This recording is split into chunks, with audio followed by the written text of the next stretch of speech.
Hi everybody, this is the tutorial for Collapse. My name's Billy from Piano and Pies. Let's get stuck straight in. To play the song the easiest, you need a capo on the 3rd fret. If you're in need of a capo, there is a link to one in the description below, so feel free to check that out. But let's dig in with the introduction.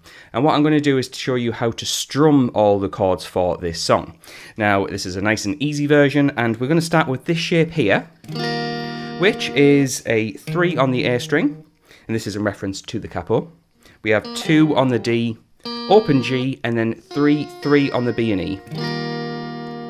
And that C chord is going to then move to G, which is just these 2 fingers moving up a string each. Bottom 2 fingers can stay the same.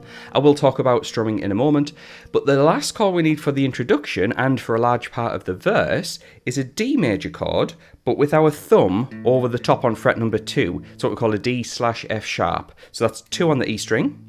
We then try and avoid the A string, but you can include it if you have to. An open D string, 2 on the G, 3 on the B, 2 on the high E.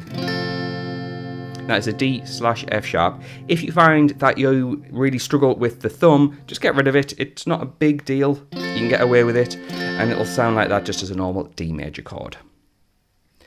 So as we're going for a strumming approach, what we're going to do is play through that C chord 2 times round. 1,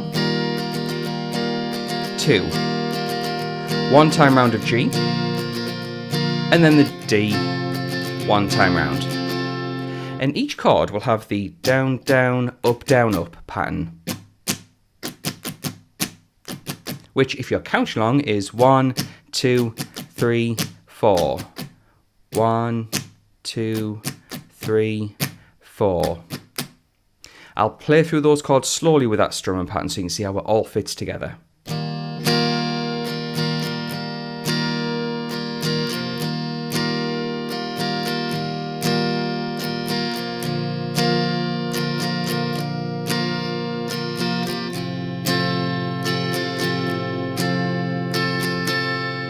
Now, once you've played through that once, you've got yourself the introduction. And then when the vocal part comes in, we play it through 2 more times. You've played that first verse 2 times round. There's an interlude where you continue playing the same chords. There's just no vocal line. You'll do the same chords 1 more time.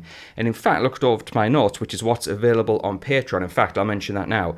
The chord charts with the full structure and all the chords within the structures, as well as a sheet of the chords and the lyrics matched up. Let's say you're singing or playing along and you need to know which chord goes with which lyric.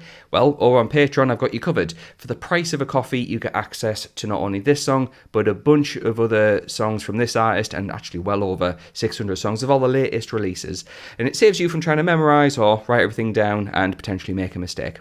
So the second verse, which is next, actually follows the same set of chords 2 more times round. But then we get to a chorus, and the chorus is an E minor chord, which is a new chord for us. And we're going to play an open E string, 2, 2 on the A and D strings, and 0 on the remaining.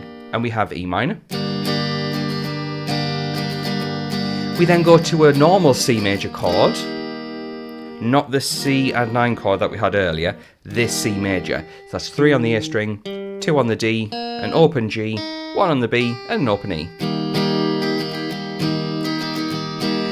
We then go to G major, and then a normal D major, which is without the thumb. So the chorus: E minor, normal C major, G major, D major with no thumb. Play through that twice and you've got yourself the first chorus. Now the great thing is, looking over to the notes again, which is, like I say, what's available on Patreon, we have a post-chorus, which is just more of the chorus again, just with different vocals 2 times round. We then have a third verse, which is the same chords 4 times round. I should say same chords as the first and second chorus, just 4 times round for the third verse. There is then a second chorus and second post-chorus, literally the same idea as the first chorus and the first post-chorus, so things are just repeating over and over. And then we have a bridge. Now the bridge is just the same as the chorus: E minor, C major, G major, and D major. If you play all those chords twice, you've got yourself the bridge, which leads us into the outro. And the outro is the same as the introduction. They had the C, going to the G, then the D with the thumb.